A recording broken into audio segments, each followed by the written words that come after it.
آج میں ایک کرنٹ ایشو جو آلموسٹ 8 سے 10 دن پہلے ایک ویڈیو اپلوڈ ہوئی، بریلوی مکتبہ فکر سے تعلق رکھنے والے ایک مفتی جو مناظرہ وغیرہ بھی کرتے ہیں، مفتی حنیف قریشی صاحب حفظہ اللہ تعالی، انہوں نے ایک ہمارے کامن دوست ہیں، جی ٹی وی کے اوپر اینکر ہیں اویس ربانی بھائی حفظہ اللہ تعالی، ان کے آفیشیل چینل کے اوپر ان کے ساتھ ایک پوڈ کاسٹ ریکارڈ ہوئی جو اپلوڈ ہوئی آلموسٹ 10 دن پہلے۔ اس میں انہوں نے اینڈ پہ مجھے بھی مناظرے کا چیلنج دیا۔ ظاہر ہے وہ مناظر ہے تو مناظر کی یہ عادت ہوتی ہے کہ وہ گفتگو کے اینڈ کے اوپر ایک آدھ اس طرح کی بات ضرور کر دیتے ہیں، یہ ان کے مزاج کا حصہ ہوتا ہے، اگرچہ انہیں خوب معلوم ہے کہ ایسا ہونا کوئی نہیں، لیکن پھر بھی ظاہر ہے کہ انہوں نے تو ایسا کرنا ہی تھا۔ جب مجھے پتا چلا تو میں نے سب سے پہلے تو اس ویڈیو کے نیچے جا کے کمنٹس کیے، وہ کمنٹس بھی ہم ریئل ٹائم انشاءاللہ ویڈیو میں ڈسپلے کروا دیں گے۔ اس میں میں نے اویس بھائی سے ریکویسٹ کی کہ آپ نے مفتی صاحب کا موقف لے لیا، اور میں تو وہاں پہ موجود نہیں تھا، میری غیر موجودگی میں میری تھاٹس کو، میری شخصیت کو ڈسکس کیا گیا۔ اب انصاف کا تقاضا یہ ہے کہ یہ ساری باتیں آپ نے مجھ سے بھی پوچھنی ہے، تو انشاءاللہ تعالی میں بھی اس کا جواب دوں گا، پھر فیصلہ عوام کرے گی۔ اور اس کے بعد پھر میں نے انہیں فون کے اوپر تفصیلی اس ٹاپک کے اوپر ڈسکشن کی، تو انہوں نے ایگری کیا۔ تو میں نے انہیں کہا کہ آپ جیلم تشریف لیں، آن لائن کرنا چاہتے ہیں آن لائن کر لیں، جیلم آنا چاہتے ہیں تو جیلم آ جائیں، زیادہ بہتر ہے، ویڈیو کوالٹی بھی اچھی ہوگی ریکارڈنگ کی۔ تو انہوں نے کہا کہ محرم کے بعد میں انشاءاللہ جیلم کا پلان بناتا ہوں۔ تو اب وہ محرم کے بعد کس وقت آتے ہیں یہ تو ان کی مرضی ہے، لیکن ہم تو بس 10 دن ہی صبر کر سکتے تھے نا، اس سے زیادہ تو نہیں کر سکتے۔ اس کی وجہ یہ کہ مفتی حنیف قریشی صاحب نے یعنی اسپیسیفکلی مجھے ٹارگٹ کیا ہے اس پوری ڈسکشن کے اندر۔ اب بریلوی مکتب کا حال یہ ہے کہ دیوبند اور اہل حدیث کے ساتھ جو ان کے اختلافات تھے وہ انہوں نے بھلا دیے ہیں، ان کو انڈر ڈسکشن ہی نہیں لے کے آتے، ان کی کفریہ عبارات کو ڈسکس بھی نہیں کرتے، اس ڈر سے کہ ہم اتنے محاذوں کے اوپر کیسے جنگ کھولیں، علمی جنگ۔ یہ اللہ کے فضل سے ہمارا حوصلہ ہے کہ ہم ہر ٹاپک پہ بات کرتے ہیں اور ہر کریٹیکل ایشو اس کے اوپر بغیر کسی کی پرواہ کیے ہوئے حق بات لوگوں تک پہنچانے کی کوشش کرتے ہیں الحمدللہ۔ مفتی حنیف قریشی صاحب نے جو گفتگو کی ہے، میں انشاءاللہ تعالی اس کو 7 علمی پوائنٹس کی شکل میں جو انہوں نے گفتگو اقوال زرعی ارشاد فرمائے ڈسکس کروں گا۔ ظاہر ہے میں تو انجینئر ہوں، تو آپ کو پتا ہے میں بالکل اس کو کریٹیکلی چیزوں کو دیکھ کے بلیک اینڈ وائٹ میں جس طرح چیز لا کے سامنے رکھی جاتی ہے نا، میں پبلک کے سامنے رکھوں گا، اور پھر عوام الناس فیصلہ کرے گی کہ کس کا موقف قرآن و سنت کے مطابق ہے اور کس کا موقف جو ہے وہ قرآن و سنت کے منافی ہے۔ ایک شخص جو ہمیں بڑا سمجھ آتا ہے کیونکہ بڑے دلائل بولتا ہے، لوگوں کو انوائٹ کرتا ہے اور بڑی اچھی انجینئرنگ کر لیتا ہے، وہ کتاب ساری اس کے سامنے رکھی ہوئی ہے، لوگوں کو انہی کی کتابوں سے جواب دیتا ہے۔ انجینئر محمد علی مرزا صاحب جو دعوے وہ کر رہے ہیں اس پہ آپ کا کوئی جواب بنتا تو ہے؟ آپ کا کیا کہنا ہے جو موقف جو رائے وہ دے رہے ہیں آپ کے حوالے سے، اور ایک پروگرام کو کوٹ بھی کر رہے ہیں، اس پہ آپ خاموش رہیں گے؟ جس چیز کو لے کر مرزا صاحب نے ابھی بوال کھڑا کیا ہے وہ یہی ان کی پرانے سیکرٹری چیزیں ہیں، صوفیاء کرام کے جو شدیات ہیں۔ تو صوفیاء کرام کا جس طرح داتا علی اجمیری ہیں، حضرت بایزید بستامی ہیں، جناب حضرت معین الدین چشتی اجمیری ہیں، اس قسم کی جو ہستیاں ہیں، تو ان کا اسلام کے لیے کام کرنا، ان کے ہاتھوں پر ہزاروں لوگوں کا اسلام قبول کرنا، یہ تواتر سے یہ چیز ثابت ہے۔ دوسری طرف ہے کہ ان کی کسی منسوخ ان کے نام پہ ایک کتاب ہے اور اس کتاب میں کوئی ایسی ورڈنگ ہے کہ جو قرآن و سنت کے یا تقدیس الہیہ یا شان رسالت کے خلاف۔ اب ہمارے پاس ہوتے، ہمارے زمانے میں ہوتے، تو ہم ان سے جا کر پوچھتے آپ یہ لکھا ہے؟ اگر وہ کہتے لکھے ہوئے ہم کہتے یہ غلط لکھے، اور اگر وہ نہ مانتے تو ہم فتویٰ دے دیتے۔ اگر وہ کہتے لکھے ہوئے ہم کہتے یہ غلط لکھے، اور اگر وہ نہ مانتے تو ہم فتویٰ دے دیتے۔ اگر وہ کہتے لکھے ہوئے ہم کہتے یہ غلط لکھے، اور اگر وہ نہ مانتے تو ہم فتویٰ دے دیتے۔ ٹھیک ہے، لیکن اب چونکہ ہمارے پاس کوئی اویلیبلٹی نہیں ہے کہ بھائی ہم ان صوفیاء کو جا کر پوچھیں گے، ان سے پوچھیں کیسے، اب اس کے لیے ہم ایک اپنا موقف رکھیں گے۔ وہ کہیں گے پہلی بات یہ کہ یہ ان کے ملفوظات جو ان کی اپنی کتابیں بھی نہیں ہیں، ملفوظات میں آئی ہوئی چیزیں کسی رائٹر کی کچھ چیز ان کے ساتھ ڈال دی، اور اگر ان کی اپنی کتاب ہے تو اس کے لیے ہم یہ تعویل کریں گے کہ بھئی یہ شاید ان کی کتاب میں کسی کا ادراج ہو گیا ہے، یا رائٹر سے لکھتے ہوئے غلطی ہو گئی ہے، کاتب سے لکھتے ہوئے غلطی ہو گئی ہے، کوئی قرآن حدیث تو نہیں، ہاں تو یہ اس وجہ سے وہ لفظ غلط آ گئے، کسی چیزیں نہیں وہ آ رہی۔ تیسری یہ ہے یعنی ہم اینڈ آگے بڑھ رہے ہیں کہ ایک طرف ان کی وہ شان ہے، وہ عظمت ہے، یہ عام بندے کے لیے نہیں ہوگا، ورنہ کل مرزا بھی کہیں گے مرزا کے لیے بھی یہی نیا ہو، یا اور ہر قسم کا جو لطف اٹھے گا کہ ہماری کتابوں کے لیے بھی یہی تعویل کرو، ایسا نہیں ہو۔ اب ہم تیسرا پوائنٹ اہل سنت یہ دیتے ہیں، وہ کہتے ہیں کہ پھر اس کلام کی مناسب تعبیر۔ مثلا میں آج آپ کو ایک پوائنٹ دے رہا ہوں، بڑا حیران ہوں گے، ایک بزرگ اسی طرح آئے تو ان کے سامنے کوئی بات ہوئی، تو ان کا نام تھا صادق، تو انہوں نے کہا کہ مجھے سچا مانتے تو پڑھ لا الہ الا اللہ صادق رسول اللہ، تو بندے نے جناب پڑھ لیا۔ تو جو اس وقت کے بہت بڑے عالم بھی تھے، اللہ کے ولی بھی تھے، ان کے پاس گئے کہ وہ بندے نے تو یہ کلمہ پڑھا لا الہ الا اللہ صادق رسول اللہ، ہنس پڑے۔ نے کہا اللہ کے بندے، وہ بندہ امتحان کے طور پر وہ دیکھنا چاہ رہا تھا اس بندے کا علم کتنا ہے، یہ اصل میں تکلیف ہوئی ہے کلام کے اندر، اور یہ لا الہ الا اللہ رسول اللہ صادق اور مبتدا خبر بنائی اور خبر کو مبتدا بنایا۔ اس کے علاوہ اور بہت ساری جو ہے نا وہ تعویلات ہیں، مثلا یہ جو مرزا صاحب جو ہے نا اپنی انہوں نے وہ بنائے ہوئے لوگوں کو کہتے ہیں کہ میرا جھنڈا لوائی اعظم من لوائی محمد، میرا جھنڈا محمد صلی اللہ علیہ وسلم کے جھنڈے سے بڑا ہے. ٹھیک ہے, اب اصل میں یہاں یہ بیٹ پہ نہیں جا رہے کہ یہ صوفیاء ایک ٹرم کے تحت یہ لفظ بول رہے ہیں. ٹرم کیا ہے؟ وحدت الوجود. یہ خاص کیفیت ہے, جذب کی خاص کیفیت ہے, یہ کوئی عام بات نہیں ہے. اور یہ حدیث سے ثابت ہے. وہ حدیث میں ہے کہ ایک آدمی جو ہے نا وہ اس کا گیا, وہ صحرا میں سفر کر رہا تھا, تو اس کا سامان گھوڑے پر رکھا ہوا تھا. وہ گھوڑا جو ہے نا وہ لیٹ گیا, جب جاگا تو گھوڑا غائب تھا. اس نے کہا بھائی وہ موت کا انتظار کر کے لیٹ گیا, اتنی دیر میں دیکھا گھوڑا سامنے کھڑا تھا. تو فرمایا کہ اٹھ کر یہ کہہ دیتے کہ اللہ تو میرا بندہ اور میں تیرا رب ہوں. خوشی میں یہاں تک ہو گئے. اب بتائیں کہ رسول اللہ صلی اللہ علیہ وسلم نے وہاں پر تو فتویٰ نہیں دیا کہ وہ کافر ہو جائے گا. اور اس کے لیے حدیث شریف میں موجود ہے, اللہ کے نبی صلی اللہ علیہ وسلم نے فرمایا کہ 3 لوگ وہ ہیں کہ جن سے کوئی گرفت نہیں ہے. ایک بچہ جب تک بالغ نہ ہو جائے, ایک سوئے ہوا جب تک جاگ نہ پڑے, اور ایک معتوف یعنی جس کے عقل میں کوئی کمزوری ہو جب تک کہ وہ تندرست نہ ہو. تو جسے عام بیماری لگ جائے عقل کی, تو اس سے اگر کوئی کلمہ صادر ہو جائے, اس حالت میں اس پر قابل گرفت وہ چیز نہیں ہے. میں اس کی طرف آ رہا ہوں. لیکن اگر کوئی جذبے عشق الہی میں اس کی لوہے دماغ چڑک گئی ہو, اس سے اگر اس قسم کا کوئی غلط کلمہ جو ہے نا وہ صادر ہو جائے, تو اس کی تعویل کریں گے. اب میں اس کی تعویل کر رہا ہوں جو ہے نا لوائی اعظم من لوائی, میرا جھنڈا محمد کے جھنڈے سے بڑا ہے. صوفیاء یہ کہتے ہیں کہ یہ جس طرح حضرت موسیٰ علیہ السلام طور پہ گئے تو وہاں درخت میں سے آواز آئی انی انا اللہ رب العالمین. تو اللہ تعالیٰ بوٹے سے بول سکتا ہے, زبان ولی سے نہیں بول سکتا. اللہ یعنی آپ کہہ رہے ہیں کہ ہم یہ کہہ رہے ہیں کہ جب حدیث موجود ہے کہ میرا بندہ جب نوافل پڑھتا ہے تو میرے اتنے قریب ہوتا ہے, میں اس کی زبان بنتا ہوں جس سے وہ بولتا ہے.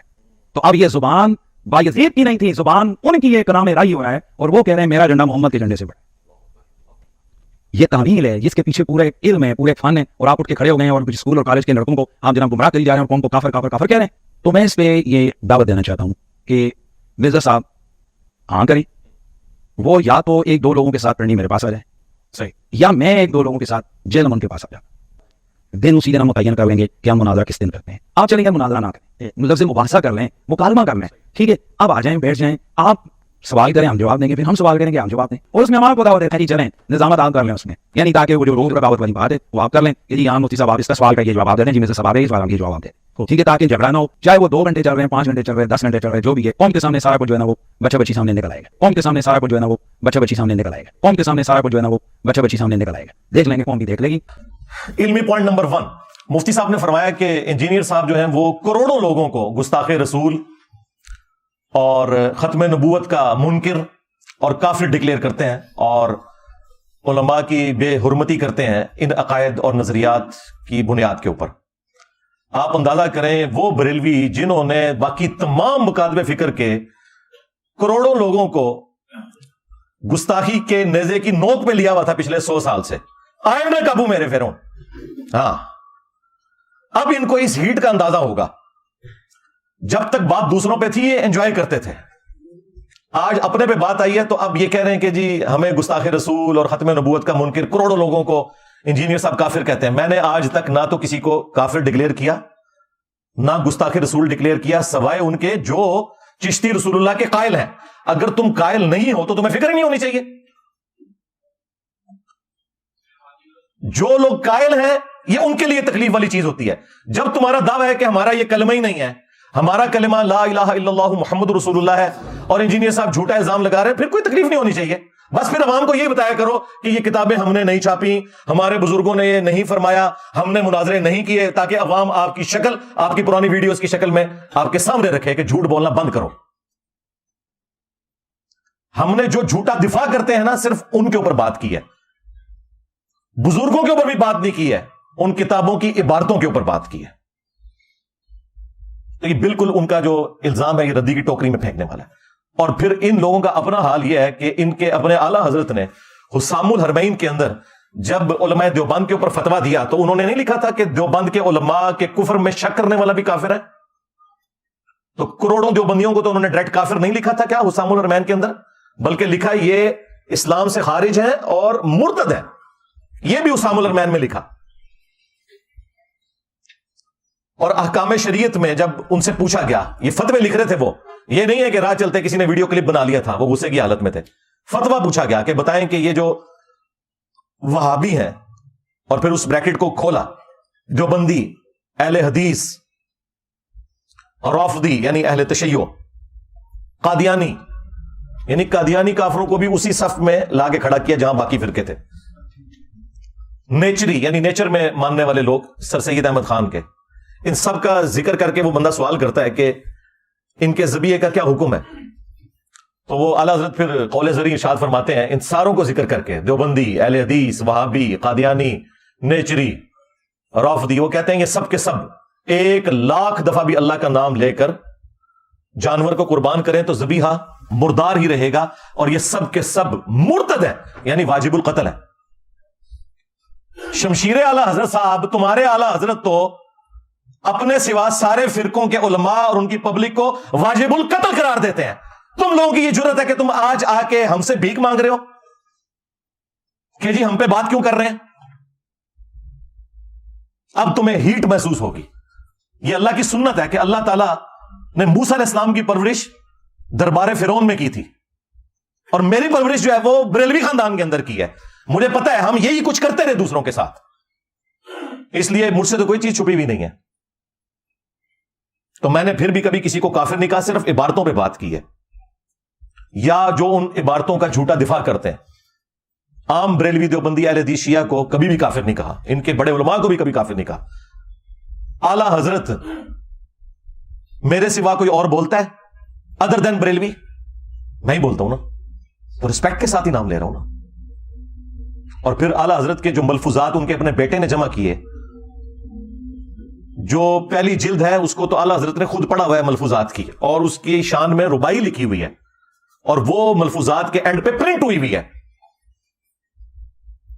مفتی اعظم ہند مصطفیٰ رضا خان نوری، یعنی جو انڈیا میں بریلویوں کے مفتی اعظم، 1981 میں ان کی ڈیتھ ہوئی ہے، جن کی وہ مشہور زمانہ نعت ہے تو شمع رسالت ہے عالم تیرا پروانہ، انہوں نے یہ ملفوظات جمع کیے ہیں۔ 3 سوال ہوئے ہیں اعلی حضرت سے۔ پہلا سوال ہوا ہے کہ کیا وہابی دیوبند اور اہل حدیث کے پیچھے نماز پڑھ سکتے ہیں یا اپنی لا نہ پڑھیں؟ انہوں نے کہا کہ نہ ان کی نماز نماز ہے، نہ جماعت جماعت ہے۔ دوسرا سوال ہوا کیا ان کی مسجد میں نماز پڑھ سکتے ہیں؟ تو جواب دیا کفار کی مسجد مثل گھر کے ہے، عام گھر والی اس کی ایک تقدس والا معاملہ ہوگا، مسجد والا تقدس نہیں ہوگا، کفار کی مسجد۔ یہ نیو ٹی وی پہ بیٹھ کے کہہ رہے تھے ہم نے کبھی ایک دوسرے کو کافر نہیں کہا، یہ ڈائریکٹ لکھا ہوا ہے کفار کی مسجد۔ خیر اعلی حضرت نے یہ بھی غلط لکھا، کفار کی تو مسجد ہوتی نہیں ہے، کفار کی عبادت گاہ لکھنا چاہیے تھا۔ ہاں، اعلی حضرت سے بھی بڑے اعلی حضرت موجود ہیں نا جو ان کی غلطیاں پکڑتے ہیں، ان سے سیکھ کے۔ کفار کی مسجد نہیں ہوتی، کفار کی عبادت گاہ ہوتی ہے، ورنہ قادیانیوں کو مسجد کیوں نہیں لکھنے دیتے یہ لوگ؟ اسی لیے کہ ان کا موقف ہے کہ وہ کافر ہیں، تو ہم انہیں مسجد نہیں لکھنے دیں گے، وہ بیت الحمد لکھتے ہیں۔ تو پھر یہ کیوں کہتے ہو کہ وہابیہ کی جو مساجد اور ان کو لکھا کفار کی مساجد کی، لکھا کریں کفار کی عبادت گاہیں۔ اور تیسرا سوال ہوا اذان، تو انہوں نے کہا کہ نماز اور جماعت کی طرح ان کی اذان بھی باطل ہے۔ ہاں، اگر اللہ کا یا رسول اللہ کا نام آئے تو آپ عز وجل وصلی اللہ علیہ وآلہ وسلم کہہ لیں، بس اس سے زیادہ کوئی اذان کا بھی احترام کرنے کی ضرورت نہیں ہے، نہ اذان کا جواب دینے کی ضرورت ہے۔ یہ مفتی حنیف قریشی صاحب کے اعلی حضرت کا حال تھا۔ علمی پوائنٹ نمبر 2، وہ کہتے ہیں کہ حضرت علی حجویری المتوفا 465 ہجری، حضرت باجزید بستامی المتوفا 261 ہجری، حضرت معین الدین چشتی المتوفا 633 ہجری، یہ وہ بزرگ ہیں کہ جن کی بزرگی اسٹیبلش ہے اور اس پر اجماع اور عملی تواتر ہے، اور ان لوگوں نے ہزاروں لوگوں کو کلمہ پڑھا کر مسلمان کیا ہے۔ لہذا اب ایک کام چک کے بھی رکھنا، تسی چپ رہنا ہے، یعنی یہ وہ اینڈ پہ یہی کہنا چاہ رہے تھے، کیونکہ ان کی بزرگی مسلمہ ہے۔ ہمارا ایک معصومانہ سوال ہے کہ اگر کوئی شخص کلمہ پڑھا کر بزرگ ڈکلیئر ہو جاتا ہے، تو جرمنی میں تو قادیانیوں نے ہزاروں کافروں کو کلمہ پڑھا کر اسلام میں داخل کیا ہے، جسے وہ اسلام سمجھتے ہیں۔ جس طرح بریلوی جو اسلام سمجھتے ہیں، جب تک وہ بریلوی نہ ہو جائے اس وقت تک تو مسلمان نہیں مانتے نا۔ دیوبندی بھی اسی اسلام کو مانتے ہیں جو دیوبند کی تشریح والا اسلام ہے۔ تو کیا وہ جرمنی میں بیٹھے ہوئے قادیانی وہ بزرگ ہو جائیں گے؟ چلیں، یہ تو بہت ورسٹ مثال ہے، آپ کو سمجھنا ذرا مشکل ہوگی۔ اس سے آسان مثال، ہمارے پڑوسی ملک میں ڈاکٹر ذاکر نائک، وہ قادیانی تو نہیں تھے نا، اہل حدیث مکتب سے اٹھے تھے نا۔ انہوں نے ہزاروں ہندوؤں کو کیمرے میں کلمہ پڑھا کر مسلمان کیا، اور اس مقدس جرم کی وجہ سے انہیں غریب الوطنی کی زندگی گزارنی پڑ رہی ہے۔ تو کیا بریلویوں نے ڈاکٹر ذاکر نائک کو ولی اللہ مان لیا؟ اس زمانے کا سلطان الہند مان لیا؟ ہند میں ہی کلمہ پڑھایا نا۔ یہ مفتی صاحب ان کے لیے پتہ کیا الفاظ استعمال کرتے ہیں؟ ٹی وی میں، مین ٹی وی چینل کے اوپر انہوں نے کہا ڈاکٹر ذاکر نالائک، نام بگاڑتے ہیں یہ۔ اور ایک اور وہ خبتی قسم کا پاگل مولوی ہے ان کا مفتی، وہ کہتا ہے ذکر نالائک، نعوذ باللہ۔ میں بابیانو نہیں مانتا، ਇਹ ਝੂਠ ਸਾਡੇ ਗਲ ਪਾ ਛੱਡੀ ਜਿਹਨੇ ਇੱਕ ਨਵਾਂ ਹੀ ਬਾਬ ਖੋਲ ਦਿੱਤਾ। ਲੇਕਿਨ ਪੁੱਤਰਾ ਤੇਰੇ ਹੌਸਲੇ ਵਾਸਤੇ ਮੈਂ ਦੱਸ ਦੇਵਾਂ, ਤੇਰੇ ਤੋਂ ਵੱਡਾ ਜ਼ਾਕਰ ਨਾਲਾਇਕ ਬਲਕਿ ਜ਼ਕਰ ਨਾਲਾਇਕ ਆਇਆ ਸੀ, ਉਹ ਨਾ ਰਿਹਾ ਪੁੱਤਰ, ਉਹ ਤੂੰ ਤੇ ਸ਼ੈ ਹੀ ਕੋਈ ਨਹੀਂ,